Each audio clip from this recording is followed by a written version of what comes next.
vous comprenez que les gens trouvent que la date du 19 mars 62, qui est le début ensuite de la persécution des harkis, les pieds noirs devront quitter l'Algérie, vous comprenez qu'elle puisse choquer, que le choix de cette date puisse choquer? Non, écoutez, très franchement, que ça puisse choquer des consciences, je veux bien le croire, que certains pensent que d'autres utilisent ça à des fins politiques, ce qui est en train de se faire, je trouve ça scandaleux, parce que tout de même, le 19 mars 62, c'est le jour où le général de Gaulle a fait signer les accords d'Évian, pour mettre fin à une guerre terrible, qui est 7 ans.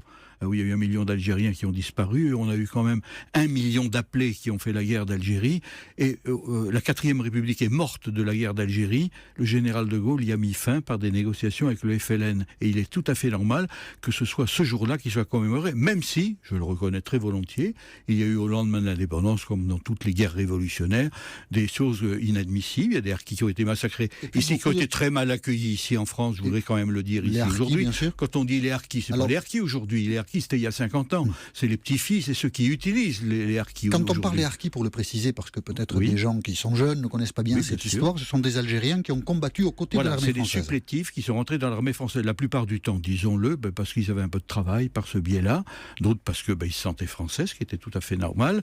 Et puis, au moment de l'indépendance, l'armée française les a laissés tomber. On ne les a même pas rapatriés en France. Et certains se sont fait, effectivement, ont subi des tortures, des disparitions.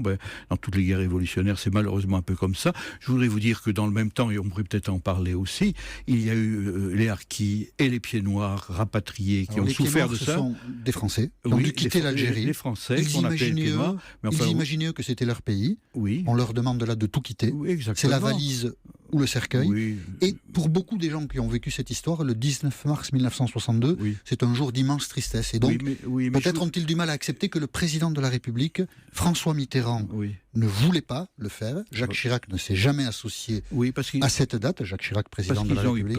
Ils ont eu peur des lobbies.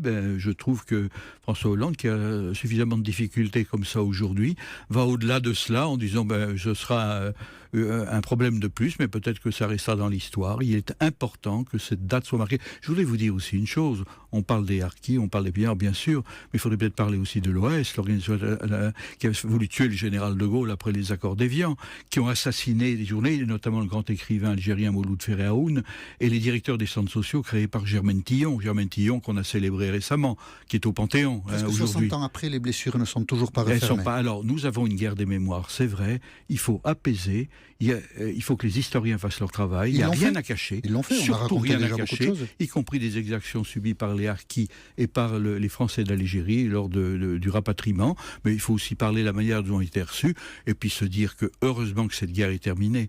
Vous imaginez ce qui était pour l'Algérie française, ce que ça aurait fait, il y a 40 millions d'Algériens. Vous savez ce que ça signifie pour des gens qui prônent cela et qui n'en sont pas toujours exempts de racisme? Ça signifie une Assemblée nationale où la moitié serait composée de gens venant d'Algérie. Vous voyez ce que ça veut dire pour un certain nombre de gens. C'est intéressant de le noter aujourd'hui, Hervé Bourges.